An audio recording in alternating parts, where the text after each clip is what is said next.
Welcome to the Red, White, and You podcast. Pleased to be joined by a longtime friend and the voice of the Dallas Stars. Just finished up calling a Stanley Cup series. Josh Bogorad, tell me about that, buddy. That's pretty exciting. I know your first one, it had to be just a thrill.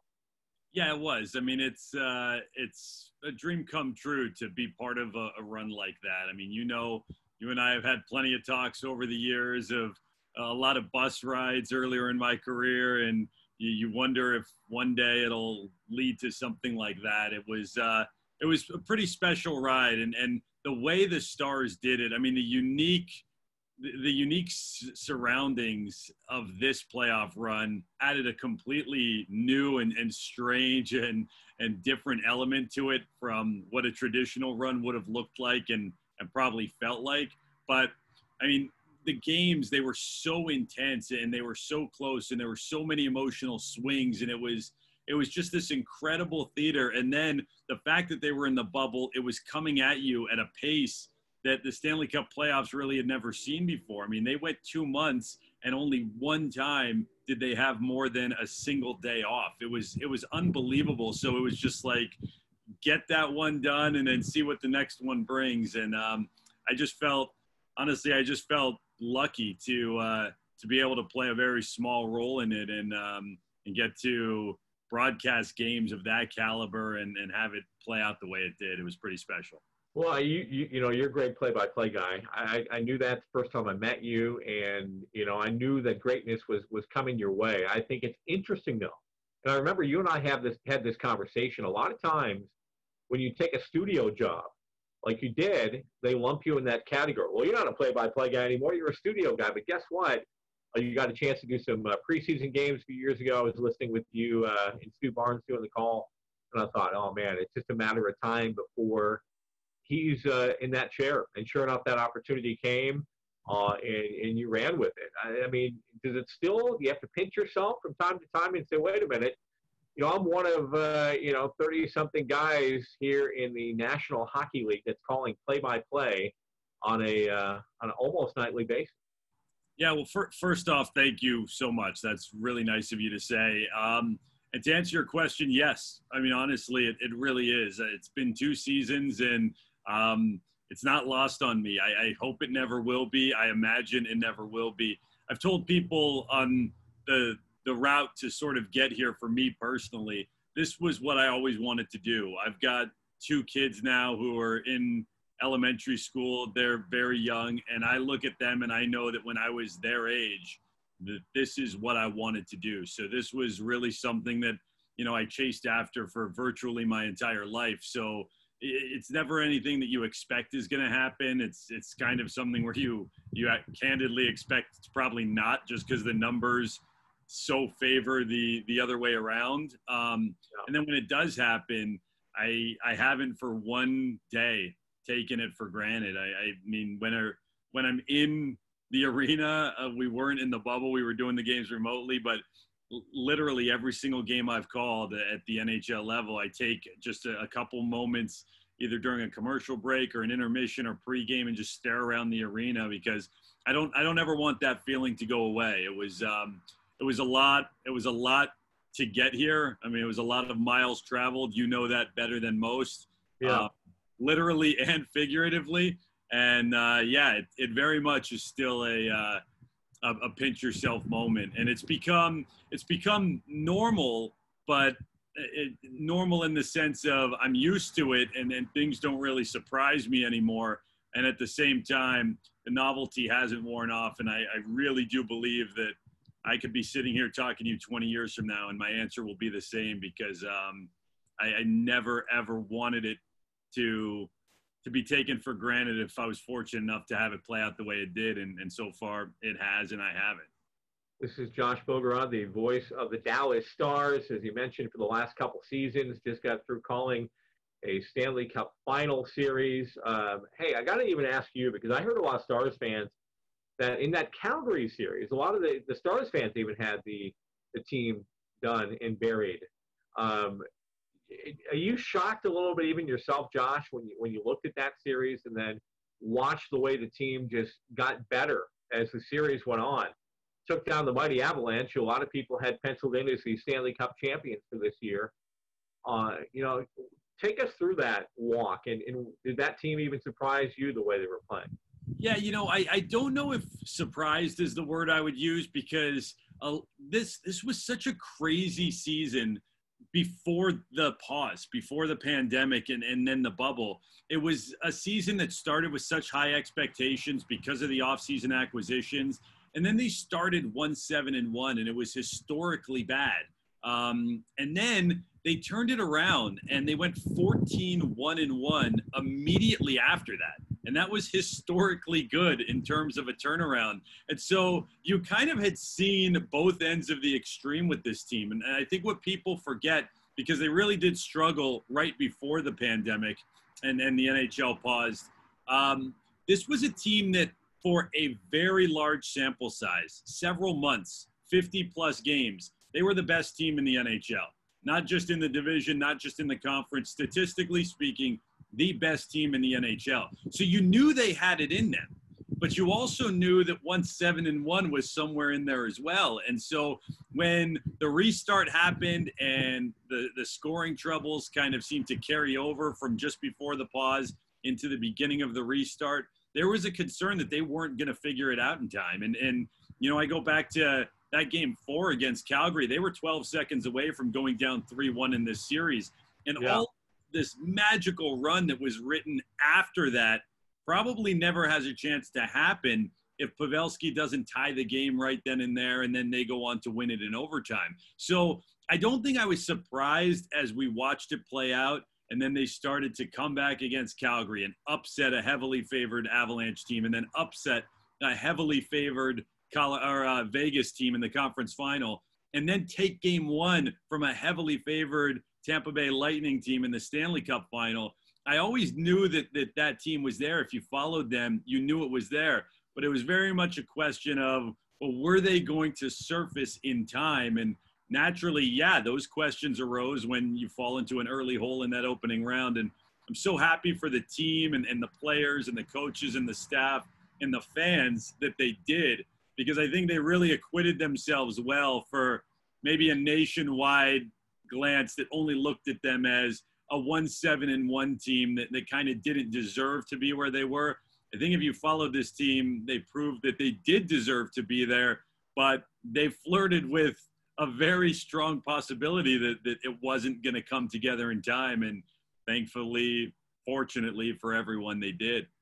But it wasn't the names that you would expect to be the guys that were carrying this team. It wasn't Ben. It wasn't Tyler Seguin. You know, it was maybe a surprise because a lot of fans were like, oh, disappointment on Pavelski this year. But, man, did that guy step up in the playoffs. And you know, then the younger guys, the Kivirantas and the, you know, Gurianovs and young players that are making a name for themselves in that lineup. So, as they say in the playoffs, sometimes guys just step up in, you know, in that role. And I think that was definitely the case with Dallas. Without question. And I think it's such a cliche that you almost hate to use it, but this team really did epitomize a team success, because any given night, it was a different guy that played the role of hero. And they really believed in their depth. I mean, this was something they built a team that they felt could do damage when you get into a postseason because of their depth, or they could deal with the rigors of a regular season because of their depth. We certainly saw it on their blue line because they had to go 9 deep in the bubble. You certainly saw it with goaltending because, for all intents and purposes, Bishop wasn't a part of it, and so they rode Hudobin. But then you did get to see Jamie Benn do what he did, especially in that conference final against Vegas. He was fantastic. And you did get to see John Klingberg and Miro Heiskanen do what they did. Those are usual suspects. Radulov chipping in with his signature overtime game-winning goals that tilted series. Joe Pavelski stepping up the way you expected him to. But then, yeah, there were the Yoel Kiviranta stories and Corey Perry kind of having a renaissance every once in a while. Jamie Alexiak coming out of nowhere to play his best hockey of his career. And so it was this really incredible run where the team, their confidence started to grow. And when you needed a goal, when you needed a hero, when you needed a blocked shot or a penalty killed or a save or something, somebody was going to provide it. You didn't necessarily know who. Sometimes it was a familiar name. Sometimes it was someone where maybe the casual fan had to say, who's that? Like, who got that goal? And that was what they did for 2 months. And I think it set them up really well to know that when they were in tight games, and it felt like they were always in tight games, that you could look to your left, you could look to your right on that bench and know, all right, someone here is going to step up, and it doesn't really matter who, and we don't care who, but somebody's going to do it. And then time and time again, here comes that somebody. How about Kudobin? That to me was the greatest story, not just of the Star Series, of the playoffs, because, everybody that watched Stars hockey knows that he's a great goaltender, right? I mean, he played well. It was with him and Bishop. It was a 1A and 1B. Both those guys gave you a chance to win every single night. But, face it, Bishop was the man. It was the story. It was going to be Bishop facing his former team in the finals. And it's the other guy who comes in and steals the show. The former Texas Wildcatter. How about that? Yeah, it's for you want to talk about a wild, insane route to get from point A to wherever the bubble was in point B. I'm so happy for Anton, and he deserved the contract that he just got, and he's coming back as a fan favorite. And this team rallied around him, and it kind of goes back to what I was saying earlier with this team. If you weren't paying attention, you could think, okay, well, here comes Anton Khudobin, who just kind of rolled out of bed in August, and now here he comes and puts together this incredible 2-month stretch. He was the league leader in save percentage in the regular season, and we're not talking about 2 games. He was not exactly playing 50% with Bishop, but he was playing a very good amount of hockey, and he had a .930 save percentage. And you go back to last year, if you combine it with this year, he was a top 10 goaltender when it comes to save percentage and goals against average. So Stars fans had seen this, but nobody, including Anton himself, had ever seen it on this stage with this repetition, because he'd never been given that opportunity. And the truth is, Bishop is one of the best goaltenders on the planet. And if Bishop is healthy, Khudobin doesn't get that opportunity here again. I mean, maybe you split time a little bit more than a conventional playoffs because of the packed schedule, but it was all Anton all the time. And man, did he just take the spotlight and run with it. The team loves playing in front of him. He's such a character on the ice, in the locker room. Everyone loves him. The fans love him. The guys love him. The coaches love him. He's quirky. He's just great. There's nothing that you can say about him other than positives. And it was really nice to see him embrace that opportunity that nobody expected him to get at any point this season.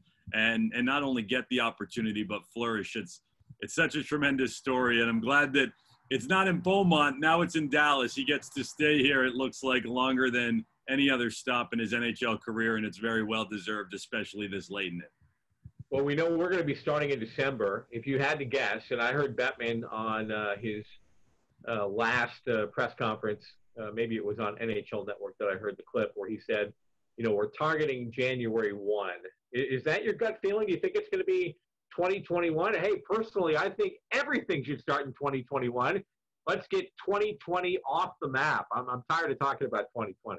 Yeah, I think everybody is with you there. You're just like kind of looking, just Xing out the days like you were in a prison cell on the wall. Just turn the calendar already. To really venture a guess, Tommy, right now, I wouldn't even be able to know where to start because there's so many moving parts to this. They came out initially with the return to play, and they had mentioned December 1st. And so because of that, it was so long ago. I mean, that feels like it was a decade ago unto itself. So they realized when the Cup's awarded and then you go into free agency and the draft, December 1st just wasn't realistic because all of a sudden it was 2 months away and you'd have to have a training camp leading up to that. So it's kind of a checkpoint. So Bettman didn't say January 1st, that is the date, finite, that's when it's happening. Instead, what he said was that's the new target date. And I think we live in a world right now where, unfortunately, you have to set targets and you can't necessarily marry yourself to them. I think one thing that maybe doesn't get talked about enough is how well the NHL did in the planning of this bubble. The execution was outstanding. And kudos to them. The NBA did it as well. What these leagues are having to navigate is something there's no blueprint for. So I can't commend the NHL enough for the product that they were able to put out there. But what they did in the lead up to it, if you recall, there were rumors of bubble cities. Dallas was even in the running for one of them. And when all the other leagues were coming up with their determination of what they were going to do, they were announcing locations and they were announcing timeframes and they were announcing formats. And hockey wasn't. They kind of just embraced the fact that nobody knew, and that was okay. So right up until the final week, there was still discussion of what the bubble cities were going to be because they did not want to pigeonhole themselves into a decision that they would later regret. And I think right now, unfortunately, with where we are in terms of figuring out how to make this work logistically, how to make it work health-wise, how to make it work for the fans and the players and the teams, I think that the best thing they can do is look, I promise you, no one's taking days off right now. They are studying this. They know everything they can know up to this point. And as soon as they can definitively make that guess and that determination, then they'll go public with it. But I kind of like the fact that they're not putting anything out there concrete, and then they're going to be forced to awkwardly pivot after that. So January 1st, like everybody else, I've got my fingers crossed. I'd love it to be sooner rather than later. We'll wait and see, and hopefully it's around that date. But I've got confidence right now in the league that they'll handle it like they did the bubble, and that's just make the best decision for all parties involved and then give everybody the details when they can. Well, you know what? You've been a friend for a long time. It's hard to believe this is my 12th year with Alan. And I still remember you running around that arena in Corpus trying to find an extension cord so I could plug my broadcast equipment in. That's the type of guy you are and always have been, and rewarded. Stars made the right choice. I really have enjoyed listening to you, and whether you were a friend or not, I mean it. You bring life to that game. Your excitement. I listened to that Kiwi Ranta game winner in overtime over and over again on NHL Network. They were playing it throughout the day when that happened, and I'm proud of you, man. It's great to see friends that make it to that level where they want to be. And for a long time to go. And it's not, hey, you need to throw your name into that ring for doing these games on NBCSN. It'll happen too. You look at some of the other guys from our league that are there already in calling games. Get your name in that mix. Well, thank you again. That's really nice of you to say. I love that my career has kind of brought me to Texas when I was with Corpus Christi, and now it's landed me in Dallas for, I hope, the rest of it. It's pretty special to take my kids to Allen Americans games. I come up and say hi to you, but I was actually the visiting broadcaster for the first ever hockey game at Allen Center. They played Corpus Christi, and I remember like it was yesterday being in that press box. At that time, it was located in the corner. They weren't in the nice perch you're in upstairs now. And so we were in the corner, and I remember looking around the arena thinking, this is a really nice arena, and this team has a chance to do something special. And never in a million years did I think they'd be able to put together the dynasty they did, and it would happen miles away from where I'm raising my family. And now we can go and the kids can throw on their Allen Americans jerseys and root for them. So it's been a really cool part of all this, and watching you get the accolades that you've received over the years has been a pleasure. And I really appreciate the kind sentiments, and it's sent right back your way, Tommy. I appreciate that. And don't forget, you beat us. You spoiled our home opener that night in Corpus, along with Chad Costello, who would have thought back then that he would go on to be such a star here at Allen. But I'm glad our friendship has taken us from Corpus Christi back here to DFW. Give my best to the wife and kids, and look forward to seeing you at a game here at Allen, maybe in December. Yeah, congrats on the restart. We can't wait to go out and see it whenever that's in the cards for everyone. And best of luck this year. It's always a good time chatting with you, bud. All right, thanks, Josh. The voice of the Dallas Stars, Josh Bogorad, joining us here on the Red, White, and You podcast. Thanks for tuning in.